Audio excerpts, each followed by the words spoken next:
I suppose when you're learning a new skill, it takes time and patience, and patience is a virtue, which one day I will acquire. So, this book, my mum actually got me this years and years ago, and it's a really pretty book. I'm gonna try and show you a bit more clearly. The illustration on the front is just really nice, like a little classical picture, and then the back is just some information about the book. But I thought tonight we'd just read one small section of the book. So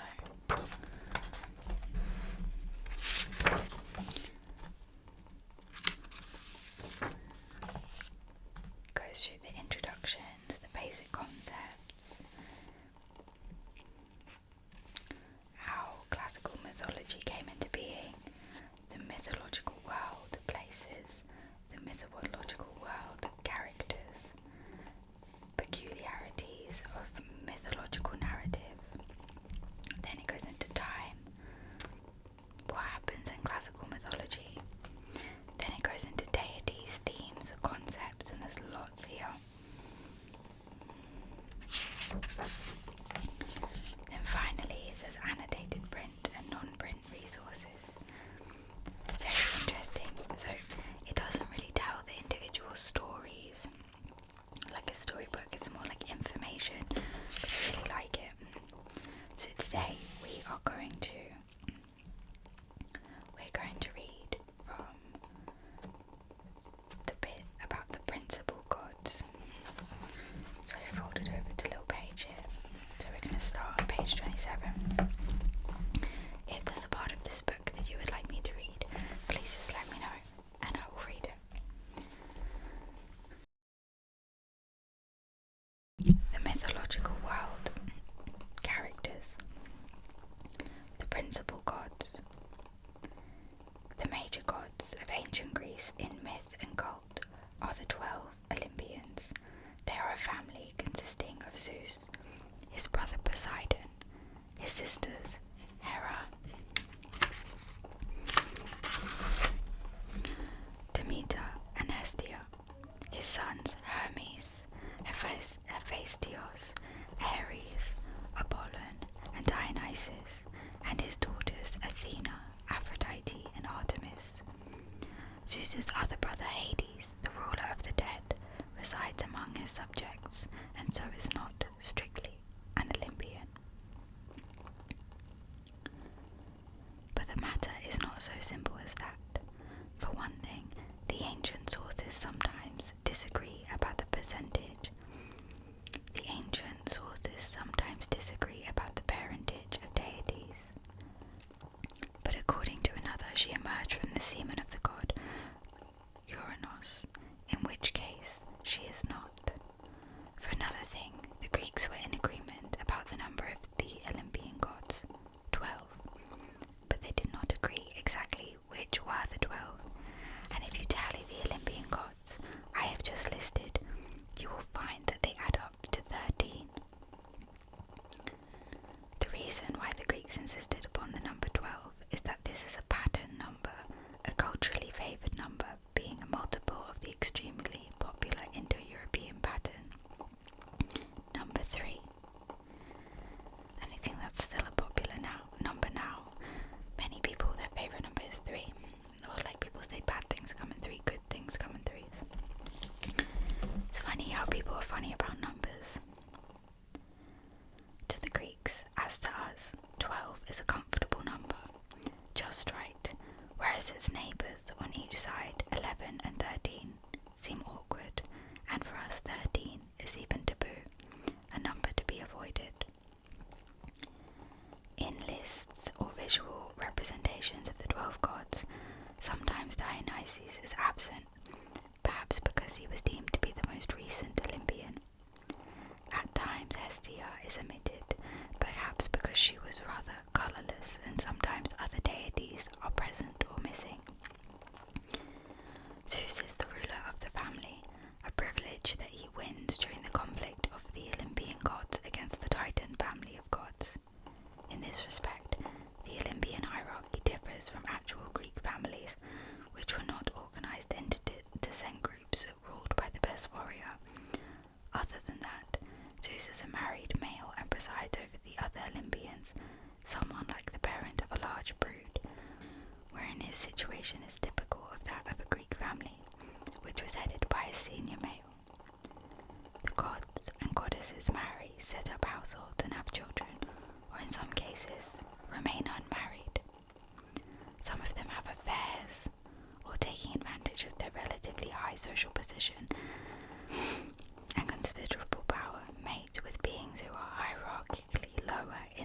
cosmic order.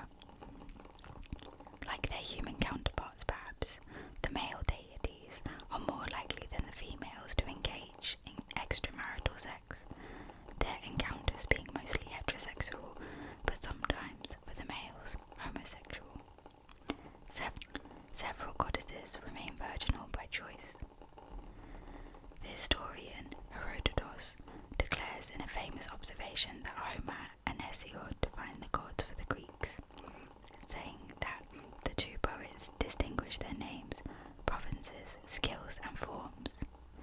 It appears then that the name and appearance of a deity, together with his or her powers and cosmic assignment, constitute a basic divine dossier. Although one could add several other kinds of useful information, such as the deity's genealogy and his or her personality.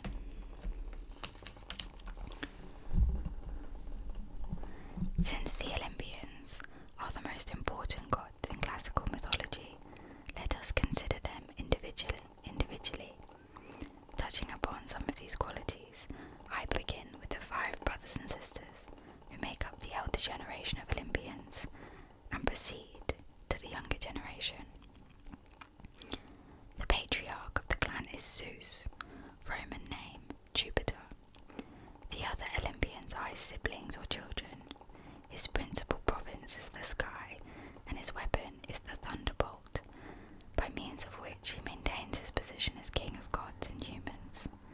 As ruler of the Olympians, he presides over a celestial court, frequently consulting but not necessarily respecting the opinions of his fellow gods. Beyond his job as ruler of the gods, his principal role in mythology are warrior and lover.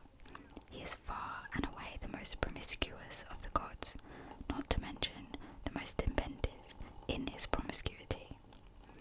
Hera, in brackets it says Juno, is Zeus's sister, and in the mythic present, his wife.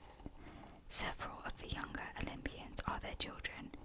Hera is hostile to the other females with whom her husband Zeus has had sexual relations, whether the females are willing partners or not, as well as to the children produced by her husband's affairs, and her major activity in myth is the persecution of these women and their children, a negative and reactive role which tends to make her unattractive as a character.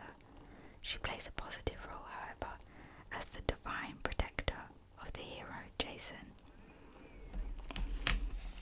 Poseidon, in brackets it says Neptune, is brother to Zeus. He is lord of the seas and all other waters, as an emblem of which he wields a trident. His wife is Amphitrite. Demeter, in brackets it says Ceres, is a sister of Zeus. Her province is agriculture, especially grains, the cultivation of which she taught to mankind. She has no husband, but she has a daughter, Persephone, by Zeus. As a maiden, Persephone was abducted by Hades, with whom she now rules in the land of the dead. Hestia, in brackets it says Vesta, the other sister of Zeus, is the maiden goddess of the hearth. She has little role in myth, her importance residing rather in cult. Zeus, Hera, Poseidon, Demeter and Hestia comprise the elder Olympians. Now we consider the younger generation of Olympians. Aphrodite, in brackets it says Venus, is a daughter of Zeus and Dione. Dione is the daughter. Aphrodite, in brackets it says Venus, is the daughter of Zeus and Dione. Although according to another tradition, she is not immediately related by blood to the other Olympians. The lovely goddess of sexual love, she is wed to Ares in Homer's Iliad, or to Hephaestus in Homer's Odyssey, but in any case is promiscuous, as befits a love goddess. She owns a wondrous belt or band, the cestus, that makes its wearer sexually irresistible. Aphrodite is often son, and Himeros, longing, or by one of the divine sisterhoods, the Graces or the Hours, who personify different aspects of her and her sphere of influence. Apollon, Apollo, and Artemis, Diana, brother and sister, are children of Zeus and Leto. Both are archers. Apollon's provinces include music, prophecy, and healing. Artemis is the protectress of the young, but also a virgin huntress. Roaming the countryside alone or in the company of maiden nymphs, she frequently plays the role of the readily offended deity, taking revenge on a mortal for having slighted her in one way or another. Athena, in brackets says Minerva, is the maiden daughter of Zeus and Metis. She emerged fully grown and fully armed from the head of her father, Zeus, sometime after he swallowed her pregnant mother, Metis. Athena's roles in myths have mostly to do with the war, women's crafts, principally weaving, and the city of Athens, her major provinces of concern. She has a special fondness for the hero Odysseus and his family, acting as their divine champion and protector, as Hera does for the hero Jason. Ares, in brackets it says Mars, is son of Zeus and Hera.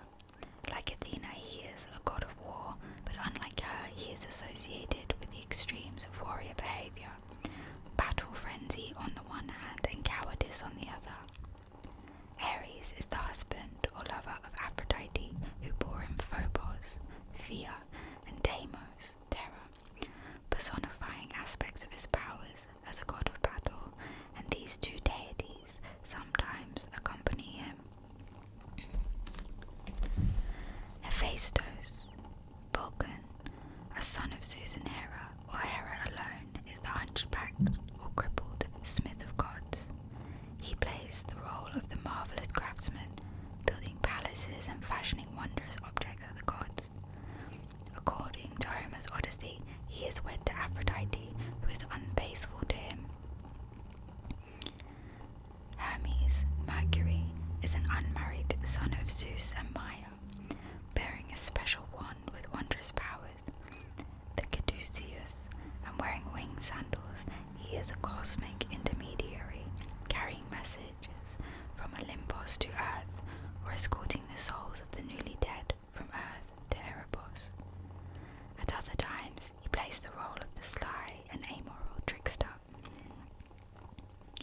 Dionysus, Bacchus, is a son of Zeus and a mortal woman. I'm not quite sure how you say this, but I'm going to give it a little go. Semele.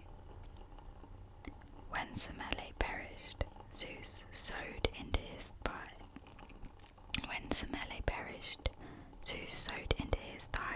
The fetus she was carrying, and in time Dionysus was born from his thigh, as Athena had been from his head. Dionysus taught humans viticulture, including the making of wine, and travelled around the world attended by satyrs and maenads, introducing his cult to different human communities. His mate is Ariadne.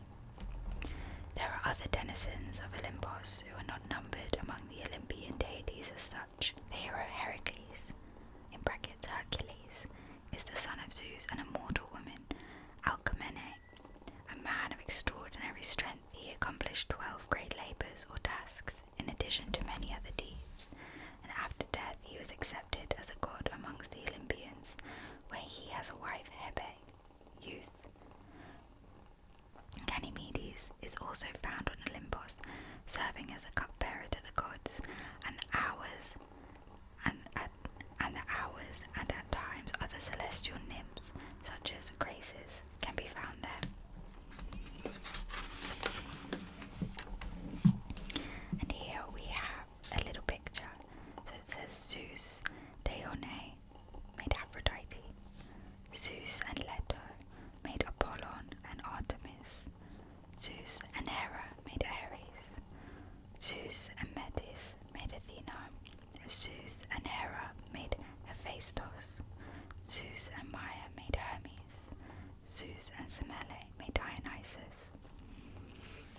Zeus really gets about.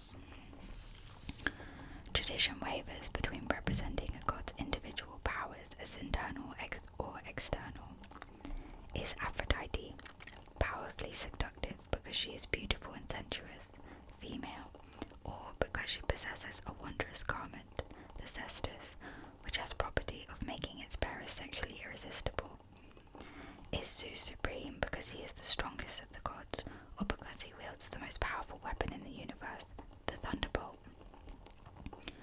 While also retaining inside him the ultimate consultant, the goddess Metis, cleverness, whom he once swallowed.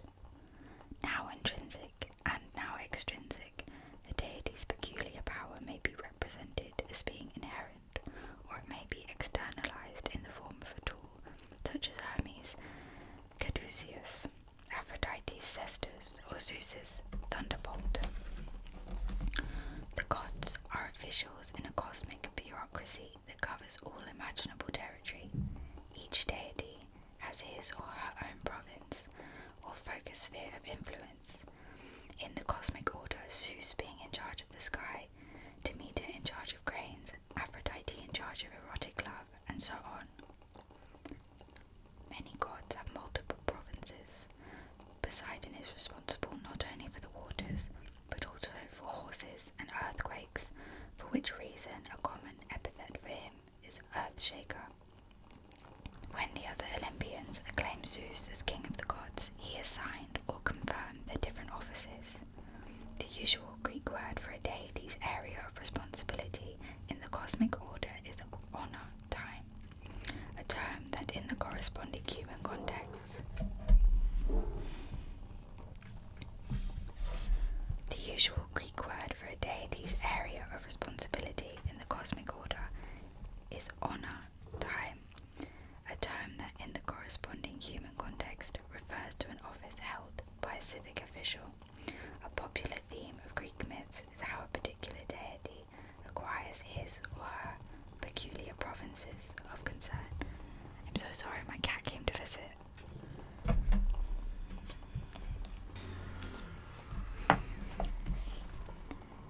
Since the significance and number of honours are an index of a deity's importance, the individual gods place great value upon the personal validation that the possession by them of one or more provinces signifies.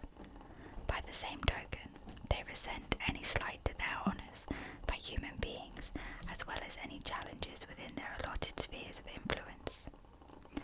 As when the talented but hubristic mortal weaver Arachne refuses to acknowledge the superior ability of Minerva, whose cosmic provinces include women's domestic crafts.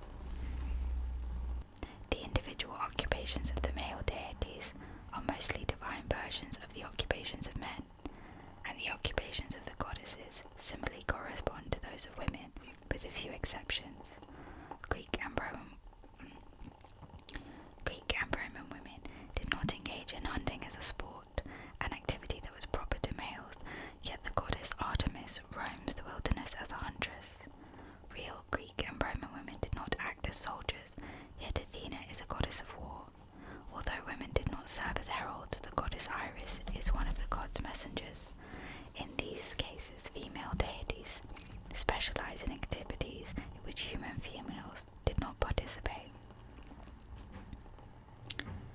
Sometimes a deity and his or her province are identical, most obviously in the case of personified abstractions such as Eros or persuasion or longing. Helios can be the god who drives the chariot that conveys the sun through the sky, in which case the sun is a physical object independent of the god, or he can be the sun itself. A dryad or tree nymph is an anthropomorphic being who is able to come and go at will, but she is also a particular tree, just as each river god is an anthropomorphic being who can roam as he may wish, but at the same time is identical with the stream itself. The Greeks treated Aphrodite and Dionysus as anthropomorphic deities, but sometimes Aphrodite meant simply sexual intercourse, and Dionysus signified simply wine. Midway between the extremes of the same and different are cases in which a kind of sympathy exists between a deity and a province. While a god is absent or incapacitated,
seems to be really popular at the minute.